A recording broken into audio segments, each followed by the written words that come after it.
happens. You touched upon the fact that having been or not playing one-day cricket or not playing white ball cricket for India has made you a better bowler. Why would you say that? How do you think? It just pushed me to a corner where I need to explore myself, right? So Okay.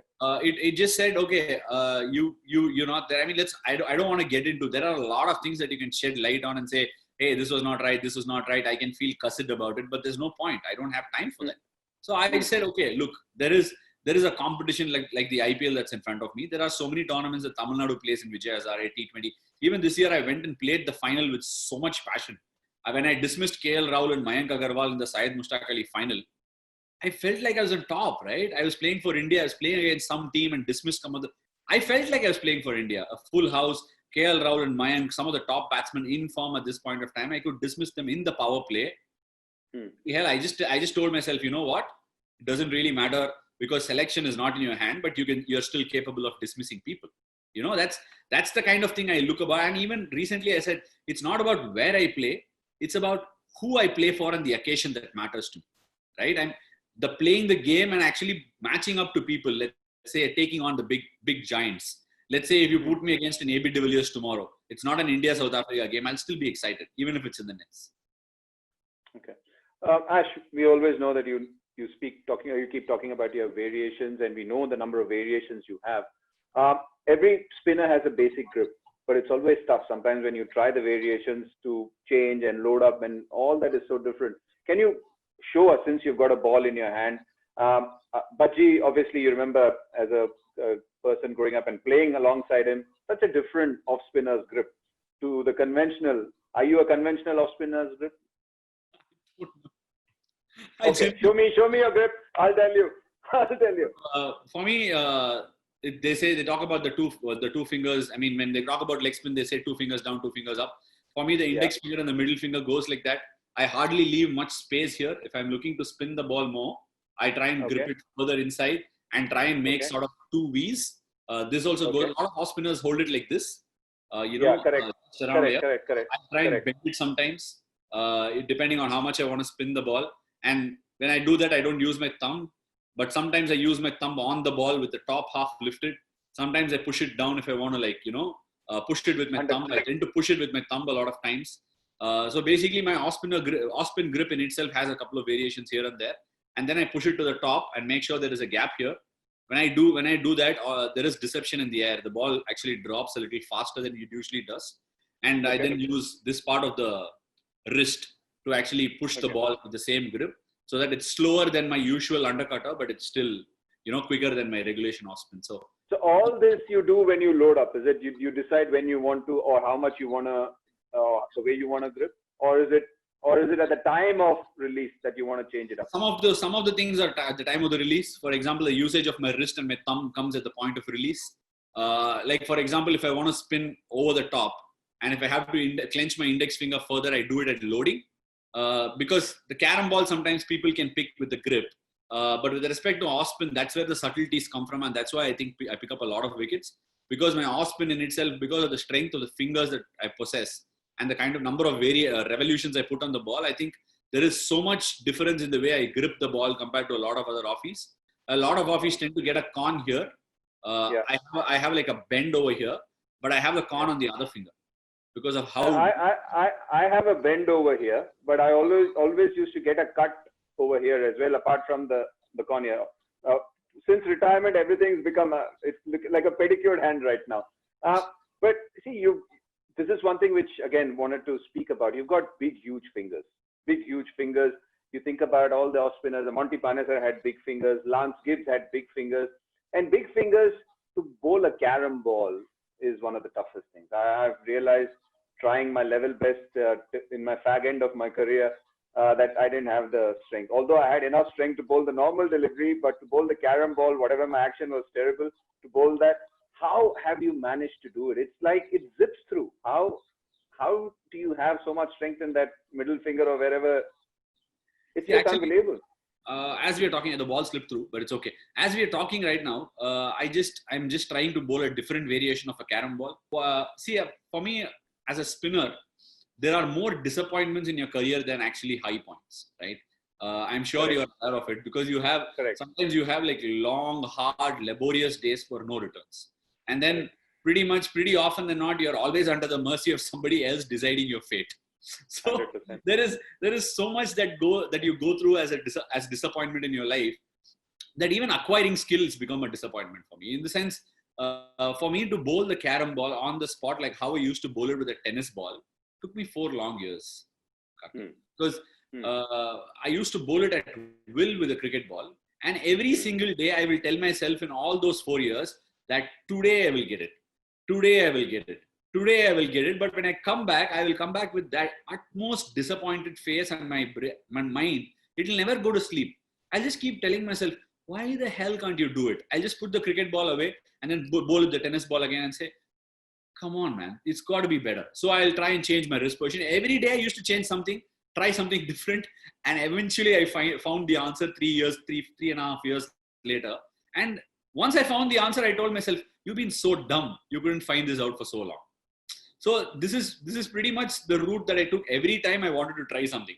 Because for me, every time I go into a net, right? Even now after the lockdown, I just bowled one-step bowling.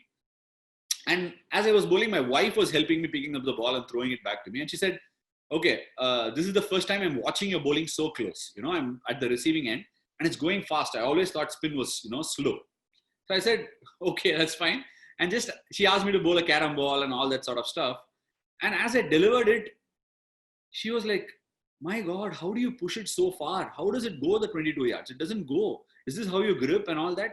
Then I actually told her, like 4 years of time, I spent just delivering this, thinking how to get it right. So when I got the carrom ball right, it set me on this journey of excellence where I said, anything is a trial and error process. So every day, I cannot settle for what I did yesterday. Today, I see it as an opportunity to do something new, completely new. The first day I went after the lockdown, I wanted to get into a journey of bowling a googly with the same wrist position. Something. Because if I don't find this purpose for every session, I find I lose interest. So for me, the requirement to search for something is the reason why I'm playing this game. This is what I feel. If the moment I lose that interest, I will not be playing it. Now, you actually led me on to quite a few things which I wanted to ask you about. See, variations, yes. I wanted to ask you, how long does it take for you to bring those variations into a game? That is one question. You said that for the carrom ball, it took you, close to 4 years. I'm pretty sure that the other variations have also taken enough time. So as a bowler, are there any boxes which you tick? So when you come back into the game, do you say, I'm going to bowl, today I'm going to spend one step bowling, I'm going to take it back to 2 steps and then my full run up? Or is it just a phase by phase? Since you yourself saying that you need to be titillated and get interested all the time, what are the different mechanisms you follow during your training? So, the first half of the question that you asked, this was an early stage of my career, but subsequently everything that I tried came out faster than I had imagined. The reason why I think that happened was because I started being aware of, the experiment about what process gives me what result. So I started becoming extremely aware, and that happened by a flick of a switch. I'm sure you're aware of the club cricket that exists in Chennai. So one fine day when I turned up for practice, someone just told me, why do you guys have to, I was just waiting for practice to start, and this person came and told me, he's a coach, I don't want to bring up his name, but he just came and said, what are you waiting for? I said, sir, for you to start. But why do we have to start? Today I had some work at home, I came late. So tomorrow if I don't turn up, will you stop practicing? Why don't you guys just give yourself some leadership and do something? Clearly he was irritated. But then that just told me, basically my cricket has to be controlled by me and my leadership needs to come from within. So everything has to be doctored from inside. I need to be extremely aware, and I learned that big lesson there. So coming back to the next question, where you spoke about variation, how long does it take? What was the second half? One was the variation, and I also asked you, like when you come back into every top sports person goes through a phase that these are the boxes I'm going to take, 1 step, 2 step. I'm just saying from a spinner's point of view, 1 step, 2 step, full action, going to try this. What are the things you employ or the mechanisms you employ in your training? So the first thing I understand is a contact point with the ground of my front leg. So it's very innately trained by me. So I look at the contact point. I want to feel which part of my feet is hitting the ground first. So, for example, if you see Jadeja, he lands on his toe all the time. He goes on his toe, and I don't think he lands on his heel. He probably lands much later. But for me, my landing point by the time he releases, it comes down. It doesn't touch it. It just comes down. So I've noticed that, and I realized how different and unique it is for everybody. So for me, I feel that contact point. So as I feel that contact point, I understand how balanced I am at the crease. Once I'm done with understanding my balance and contact point at the crease, then I work on the reverse mechanism. Then I go back. I do reverse engineering and then come back and then start with. Then I actually go through the gears. It takes me some time. I go through the gears first, second, third, and fourth. Sometimes I might be bowling really, I won't even be focusing on what I'm bowling, but I might be working on something like the first gear or the second gear of my bowling. See, all the spinners who are good spinners get a lot of drift. When I was talking to Manivia, when you saw him or when I saw him, it used to be like a banana in swing. Yeah. And I asked him, how did he get that? And he said that, look, many people actually, when I used to play, and he was talking about his time, that many people used to keep the shiny end inside and the rough end outside. In fact, for me, it was the other way around. He used to keep the shiny end outside. He says it was reverse swing. It was practically reverse swing. And he spoke about the arc at which he used to release and the way he finished. Is that the same for you as well when you talk about it? Because you're also been constantly trying your drift. Sometimes you get the in drifter, sometimes you get the out. A lot of people actually don't understand this, but I will tell you, maybe this is my understanding. Forget about whether it's right or wrong. When it comes to, I hold the shine outside. I don't hold it in my palm for starters, but I do hold it on the palm when I need to do something, when I need the ball to behave in a certain way. But the one constant that I'll tell you is the fast bowlers swing the ball because they backspin the ball. Okay. Yeah. The spinners get the drop on the batsman because they front spin the ball. Okay. So there is a massive difference between the backspin and the front spin. And you are pushing the ball forward. You're not generally pushing it or giving any thrust, but you're allowing the revolutions to hasten towards the batsman. Whereas the fast bowler uses his entire momentum. He comes from all the distance and backspins the ball. There is a massive difference between both of these skills. And first things first, the children need to be taught this. Because the initial stages of all children that go through practice is everybody that bowls spin, bowls it this way. You know, they bowl it this way.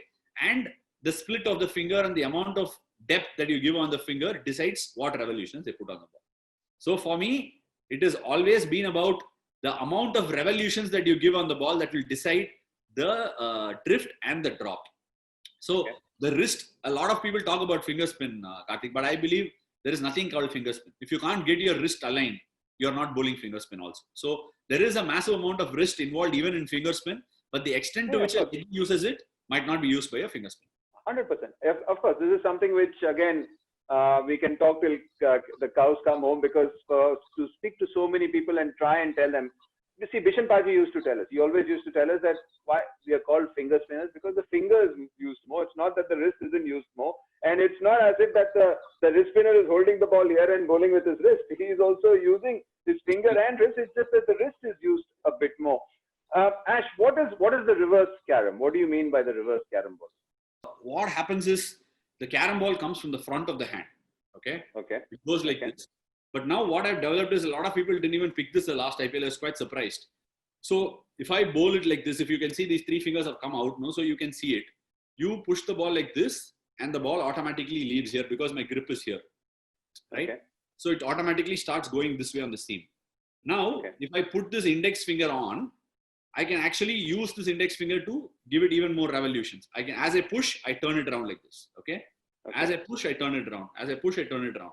Now, if I change the direction of it, okay, I'm holding it this way if you can see it. I'm not holding it like this. So I'm holding it this way.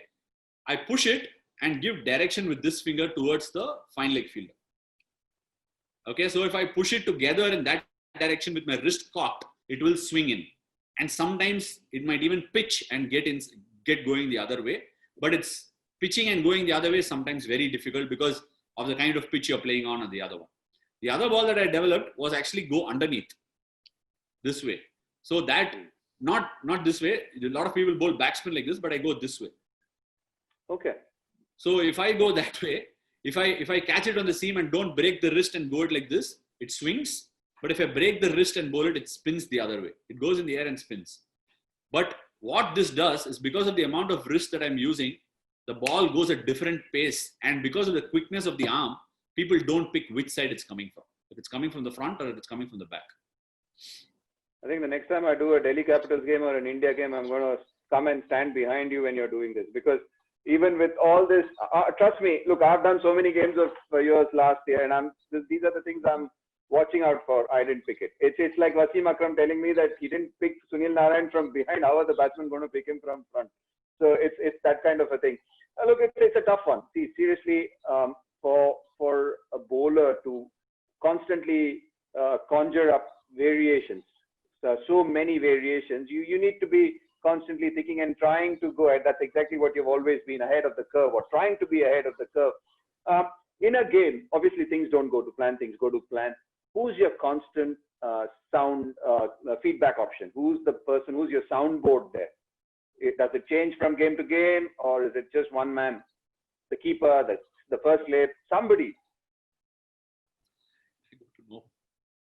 You don't know? You don't go to anybody? I've never gone to anyone in all these years. Oh, never. is it? Okay. So you don't have a PP or a DK or a Riddiman coming and saying this is working fine, or an MS? I used to go to MS quite a bit because of the number of years we played together. And I also used to go and ask him more situation related questions. I used to ask him, whether you want me to go for a wicket? I feel like I want to try this. I want to do this. What do you think? So a little bit of restraint. Sometimes I do have a tendency to, go for that. Because I've practiced so many balls, I want to try something in a game. I pass it by him to find out whether he's he's in sync with it. But then I realized, having captained the side for a couple of years, now I kind of realize when to use what and what's not right and what's not wrong. But generally, as you mature and as you get experienced, you will make lesser errors. You will start making more errors because you're conservative and you're not more, more experimental.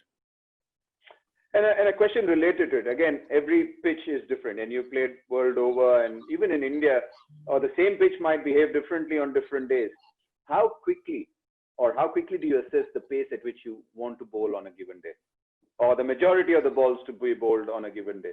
See, on the contrary to a lot of people that believe who come and tour India, right? I feel Indian pitches are actually very, very difficult to gauge. Sometimes I feel the fear is more in the head for a lot of batters that come and play in India.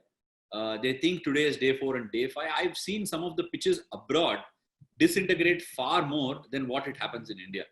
I don't know the reason. Could well be the amount of preparation or the kind of soil. We don't play on a lot of red soil wickets anymore. We play on a lot of black soil pitches. It tends to take the bounce away. It starts getting slower and slower as the time goes on. It's more about the scoreboard pressure and how two people operate together that gets the wickets in India.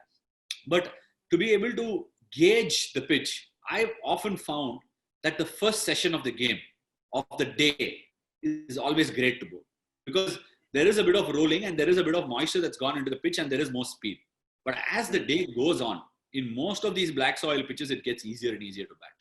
It starts slowing down. There's much more time, and it is very, very difficult to gauge sometimes. And that's why I kind of enjoy bowling in Mumbai. I enjoy in Chennai when they play on red soil pitches. There's more speed. The red soil wickets are some of the best cricketing wickets that you can play on. Have you ever played at Valsad? I've heard it's pretty good. It's the fastest wicket I've played on in India.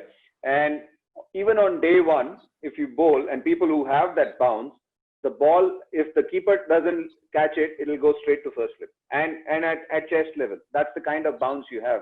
So yeah, I completely agree. But that is something. Indoor is a good pitch. Indoor. Okay. So the times we used to play indoor first class cricket, it never used to. It was like a Kanpur pitch. It never used to bounce. And I'm pretty sure that indoor now has changed and changed quite a lot. Ash, your earlier half of your international career, since you have all those variations, you were like a kid in the toy store. You wanted to sample everything, if I might say so. But I feel I could be completely wrong. This is just my observation, watching from afar. Post that Australia trip, 2015, if I'm not mistaken, and I think 2016 was a watershed year for you because you were like everywhere. You were the ICC player, this, that, everything was.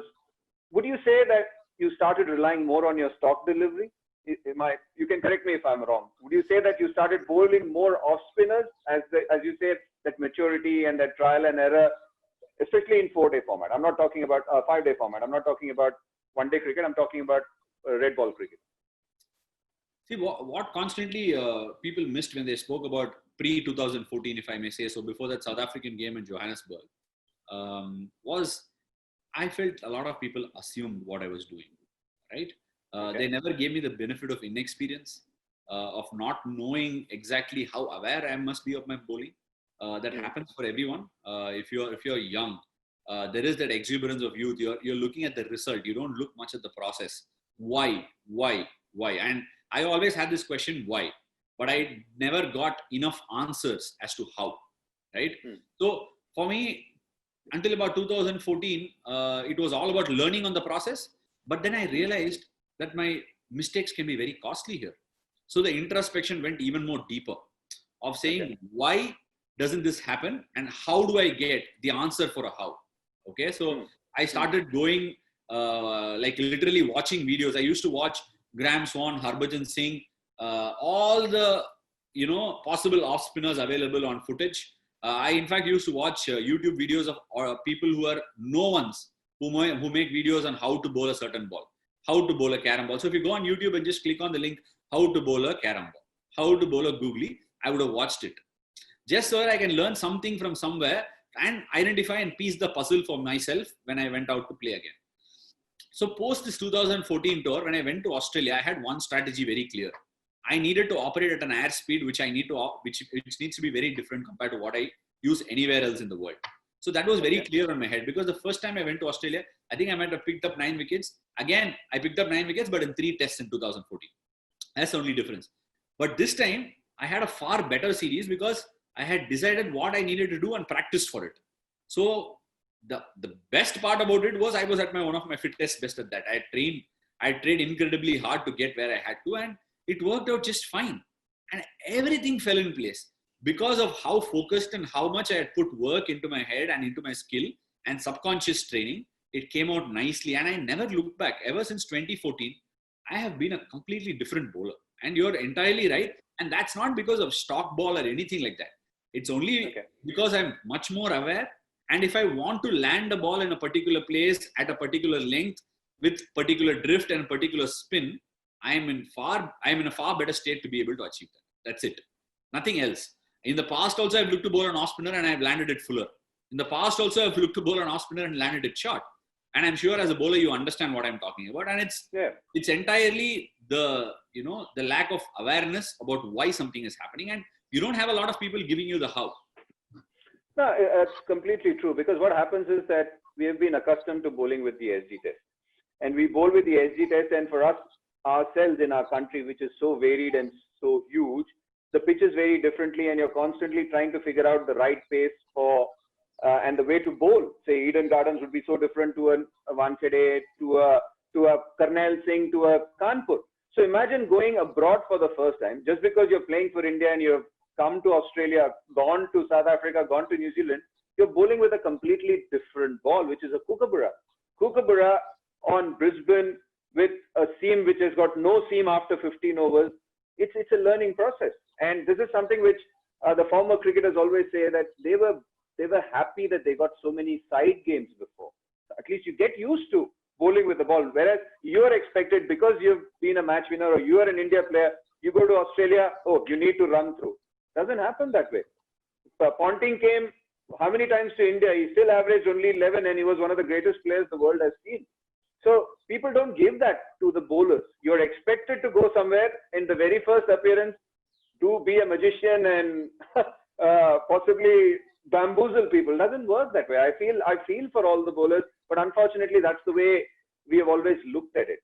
But I suppose you get better by touring again, by playing more and more in those conditions. Daniel Vettori and Shane Warne didn't enjoy bowling with an SG test on Indian surfaces.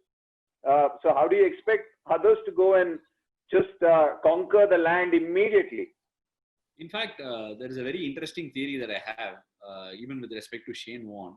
The kind of rough patches that he hit in Australia and England wasn't the same when he hit in Asian conditions, because the ball doesn't hasten off the rough here. It creates variation in bounce and maybe spin, but it doesn't hasten off. So it was very difficult. I felt it was very difficult to adopt the same strategy in India and get success. Whereas in Australia, those footmarks are like more like craters, you know. Those are so Yeah, hard. they go the other way around as well. Correct. And the advantage I think he had, which someone like me will always struggle with, is hitting the rough, because I will always miss the stumps. If it hits the rough, it's going to go over the head. But Shane Warne, because of his optimal height that he had, always had the stumps in target. So these are variations and these are strategies you develop. And Shane Warne developed a lovely strategy that worked in Australia. But if you take Australia as a country, all the venues have similarities in pitches. They're not very different. The nature of the bounce, the speed, all of them are same, but they say some will turn and some won't. That's about it. Some might be damp, some might not be. But in India, if you go to different pockets, Kanpur is a white soil pitch. It's not so much black. If you go to Calcutta, that's a skiddy sort of a surface. If you go to Mumbai, that bounces. If you come to Chennai, it used to bounce, but now Chennai has got both sorts of pitches. If you go to, let's say, an Indore, you might get a black soil pitch or a red soil pitch. You go to Ranchi, it doesn't bounce over the ankle. So these are Vizag. Again, you get cracks on the pitch where the cracks play a role. It used to be red soil in Bangalore, it's become black. So basically, when you're playing in India, the name is home, but we are actually playing in all these venues which are very hostile to everyone. Yeah, it's very much like playing in England as well, isn't it? Within a space of, say, 50, 60 miles, the pitches are so different. And you've played quite a bit in England now. Correct. In fact, you go north and you go south, the southern pitches are far more conducive to batting than the northern pitches are. You can't lay a bat on ball if you go north in the winter. It's incredibly hard. Ash, I played at Middlesex for 3 years. And at Lord's, with that slope, say if you're sitting around the dressing room, the visitor's dressing room, any pitch around that, and you know county cricket, you play on one side, any pitch around that visitor's dressing room was flat. You could hardly get a spike mark after 3-4 days. Whereas more you head towards the slope and towards the home dressing room, the ball used to swing and seam. Can you imagine? Within 30, 40 feet, there is so much difference. My experience, I bowled in Birmingham, bowled really well in the test match in Birmingham, got about 8 wickets. And the next test at Lord's, we were behind the game and I was bowling with the slope. Okay. And Moeen Ali, after the test match, told me, you always, if you're an off spinner, bowl into the slope and not against it, right? As an off break. If the slope's going from left to right, it's conducive for off break. So yeah. I started off from this side, had a 7-8 over for a good spell, about 10-11 runs or something. Then I had to switch ends because the fast bowlers needed to rotate. And I remember this ball, bowled nicely, hung in the air, dropped, spun back, beat Johnny Bairstow through the gate. There was only this much between the gate and his blade. And it missed the off stump. As I went and saw the replay, the ball hits, spins, and just deviates in the air this way because it's against the slope. Those are like incredible. I was like up in the air and I thought he's castled and it's missed. And I go inside, see the replay, and I'm like amused and amazed and say, oh my God. Like, for example, if I had bowled it with the slope, it would have crashed into leg stump maybe.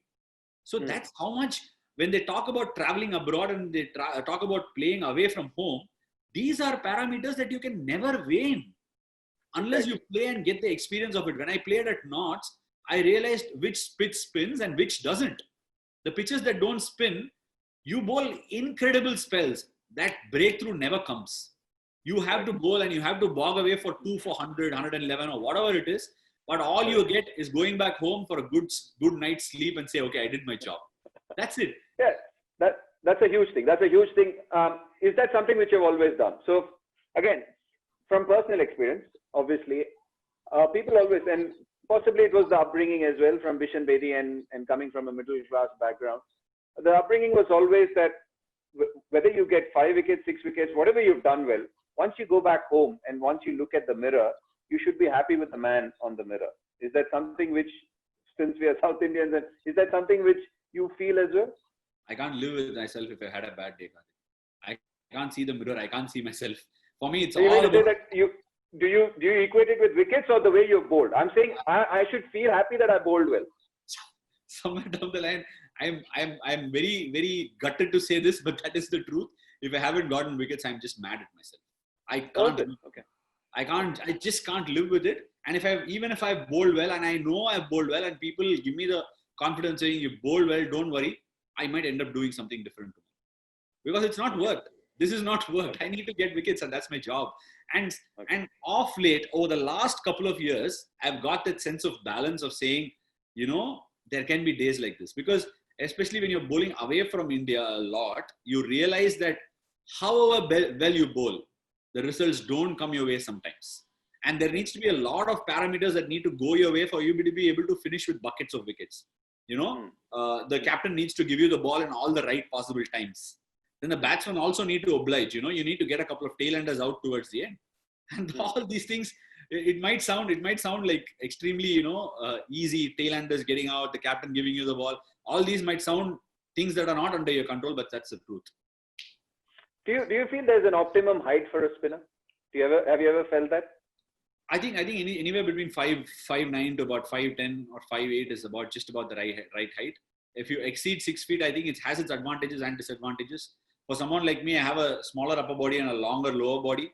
I'm constantly fighting getting too across and too closed off on my action a lot. And to balance that, I go open chested a lot, and then I have to balance both. So my action is constantly in work. I'll have to bring it back, and it's constantly related to core strength and my hip strength.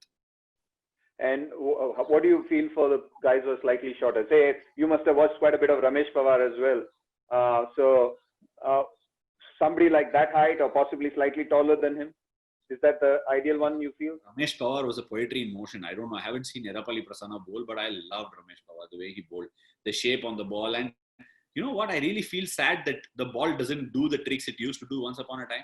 When I played first class cricket, the arm ball, when I used to hold it and push it from the front of the hand, it used to swing from leg stump outside off stump. That was the same with Kookaburra white ball as well when I started playing with it. And now, if you expect it to swing, it might go for 5 wides. That's what happens sometimes. But once that starts swinging, the bowlers are in the game. And I feel sad that the ball is not behaving the way a bowler wants it to behave, even if he's in complete control. That's one thing that I loved about Ramesh Pawar. He had this real nice loop, comfortable pace that he used to bowl with. If batsman went on the back foot, he used to bowl his arm ball to, earn the right of the batsman coming forward. And all these things were fascinating about Ramesh Pawar, and I really learned a lot from him. And he was probably a touch shorter, a little higher. He would have been more quicker off the pitch as well, I think. And what do you feel are the advantages of being shorter? You spoke about the advantage of being slightly taller. I presume bounce is one thing. Which format of the game? No, see, I'm thinking more. I'm always an old-fashioned guy who likes getting wickets in 5-day cricket. So I always believe that 1-day cricket you can adjust, but 5-day cricket you need to literally get batsmen out. So for me, since we are teaching spin, we are talking about spin for the benefit of young kids. You want them to learn the right way, so you want to talk about that more because adjustment is done. It's like you can learn in Hindi and start speaking English later. It'll be very difficult for me to actually position myself in somebody else who's of lesser height. But I think if somebody is shorter in the white ball format now, and if they can use it to their advantage, they will get a lot of batsmen caught in the boundary because they can hit the bottom of the blade. Because I've realized sometimes when I bowl and drag the length back, because of my height, it bounces into the wheelhouse of the batsman sometimes. So I have to be aware of that. So likewise, everybody needs to be aware of their pitfalls. But I just feel however tall, however short you are, you must learn to hit the stumps in the 5-day game, right? For me, the biggest challenge was because of my height was how much of stumps I could bring into play. Okay. So a lot of people actually talk about my seam position being here, and all that. It's not like I do not know, and I'm very well aware of what I'm doing. But I need to be able to hit the stumps more often than not for me to be able to earn the right of getting the bounce. If I keep bowling the ball same way, I will actually get the ball to bounce more than what Nathan Lyon does. That gives the batsman the confidence to go on the back foot and sit all the time. I need to be able to bring the stumps into play very often in an over to be able to earn the right to pull the batsman forward. So I think however tall you are, whoever the bowler you are, you must earn the right to get the batsman forward and hit the stumps very often. Parting thoughts. Obviously, we've had a good, wonderful conversation with you, Ash, on this. What is your mantra which has held you in good stead and you think that will never change for you? And also a parting thought for all the spinners around there, because since you think so much about the game, you think so much about spin, for you, is spin an art form or a science form?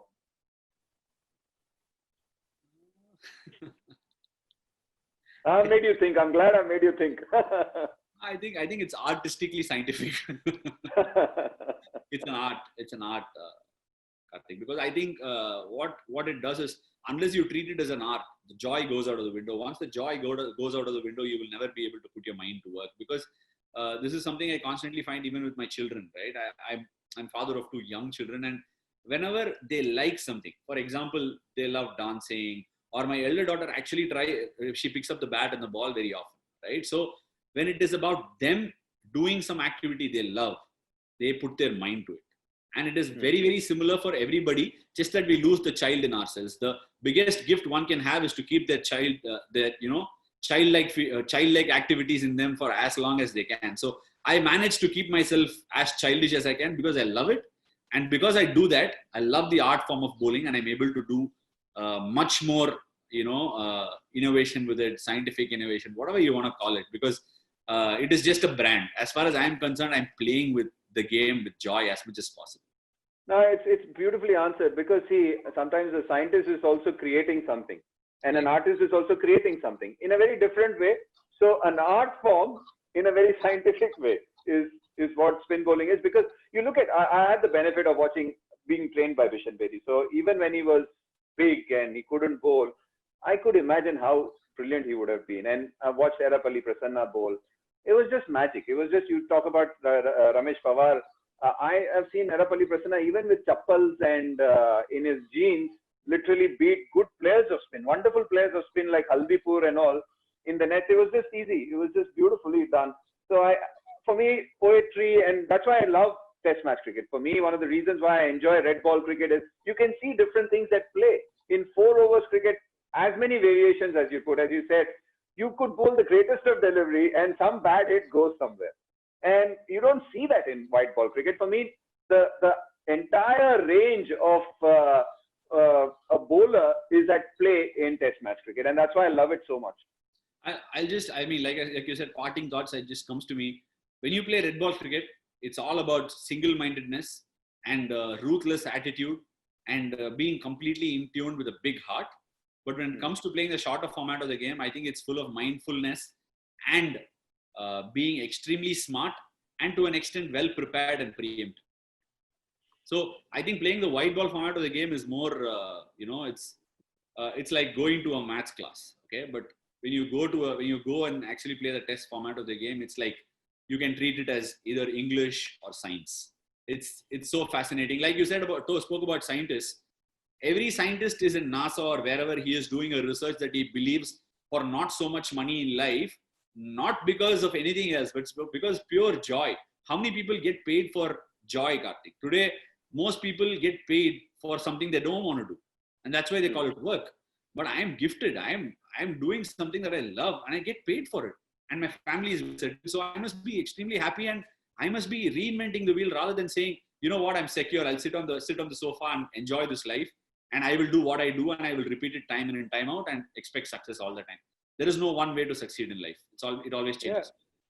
Yeah, 100%. And this is one thing which I realized later on, or when I started playing T20 cricket, is that as much as you have your own pride as a 4-day, 5-day bowler, and you don't want to be hit and you constantly want to get wickets, I realized that in T20 you need to leave your ego home.